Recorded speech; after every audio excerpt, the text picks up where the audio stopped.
Hello, I'm Lori Stoss. Welcome to Get Your Mind On, where we teach you strategies to help you change the way you think, share ideas to inspire action, and give you motivation to reach higher levels of success.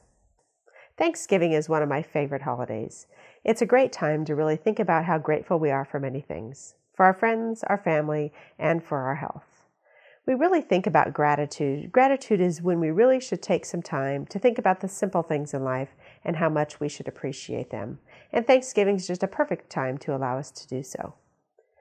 I've been so grateful in thinking about all the great stories that I've been hearing from the East Coast recent tragedy that we've had, and all the people who've really come out to help in those in times of needs. There's been many people who've lost a lot of things, family, have even lost some loved ones. And it's so neat to just see people come together, neighbors helping out, strangers helping those in times of need. But really, when we think about it, why is it that it takes a tragedy, or why is it that it takes a holiday for us to stop and be grateful? We should really think about how can we be grateful for everything that we have every day. When you think about those little stories that you've heard of 9/11 or these tragedies, when people are complaining about at the time when those little nuisances occurred, maybe that they were late for their bus that day or they missed that flight, and at the time they were going crazy because they were going to miss their day or be late for a meeting, when really at the end of the day it ended up saving their lives and ended up being great. They ended up being grateful for those kinds of things. Another story of being grateful is, you may have heard about it when the kids are just complaining in the gymnasium when their gym teacher's making them run laps, and they're just, oh my gosh, we have to run laps over and over and over again, until the door opens and in comes the boy in the wheelchair, and the one who can't run laps because he doesn't have the capability to do so. And that really allows us to step back and get a different perspective on it and think about, wow, I'm grateful for that opportunity. So sometimes we just have to stop and pause and be grateful for those little things in life, even at the time when we don't think that they're things that we're grateful for. So let's take a moment to think about the people that you may be surrounding you, those who are grateful and positive, and those maybe who are not so grateful and maybe a little bit negative. There's maybe some that you run into at the office every day who are just those positive people who always have a smile on their face or have a joke to tell. And then there's those who are maybe a little bit negative and kind of pull you into the negativity of what's going on. Or when you say, how nice it is outside, there's always something that they have to say that's negative. So let's think about which one are you. Are you the positive one or are you the negative one? Our gratefulness comes out of that energy and that personality that we portray. And you may say, well, I'm a little bit of both depending on the day. So how really can we think about what's more engaging to people?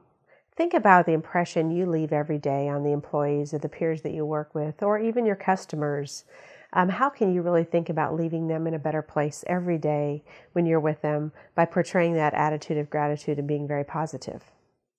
Now, some of us are naturally wired to be this way, in a positive way, and some of us, well, not so much. So congratulations to you who are those who are naturally positive and wired and give a smile most of the time and are pretty consistent in your actual personality and actual positivity that you give to others. Those of you who might struggle, you might stop and say, well, how do I start? If I really decide to want to have that positive attitude of gratitude, what should I do? So having that positive attitude of gratitude starts with us. First, you need to feel good about you. In terms of where do I start, just think about one thing about yourself that you're grateful for. You need to find one thing about yourself that you're grateful for so you can really give to others from your gratefulness. And sometimes that's difficult for us to find something I'm grateful for. But whether that's your smile, your sense of humor, or maybe you're the one that comes up with great ideas, there's something good about each of us. So that's really where we have to start first. The second thing is just stop and think about what is something that I did good today. What did I do for someone else? That's another way to show that you're grateful. Otherwise, you might think of something that you're just grateful for, whether that's the smile on your child's face or just something that happened in the day. Just stop and take a moment to think about how you can be grateful. You can't be grateful and hateful at the same time. So those are two emotions that can never happen at once. So really, when you take the time to stop and think about how can I be grateful about something about me, then of course we can give to others. The next area we lack gratefulness sometimes is when we start to worry.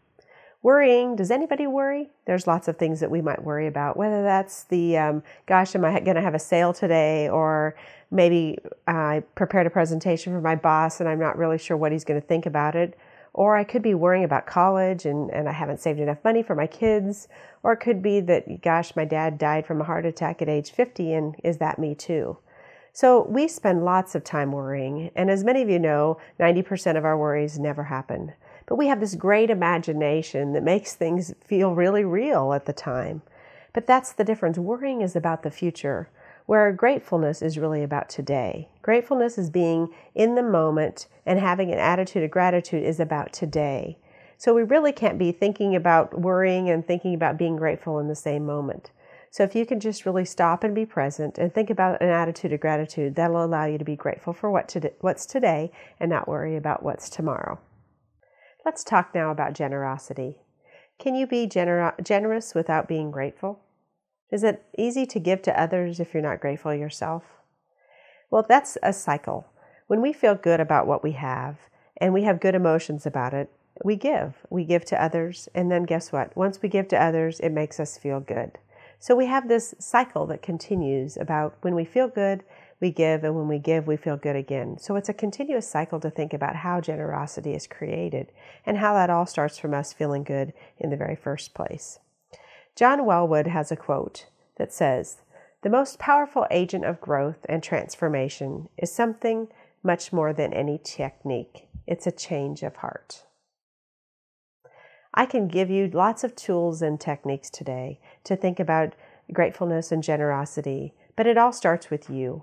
It all starts with what you feel inside and your mindset and your heart and your thinking around gratefulness and generosity. You can't change on the outside unless we transform what's on the inside. Transforming those thoughts and transforming your heart is really the way that you can really think about how you can become grateful. So the positive charge for this week is as follows. First, write down one thing about you that you're grateful for. What do you like about yourself?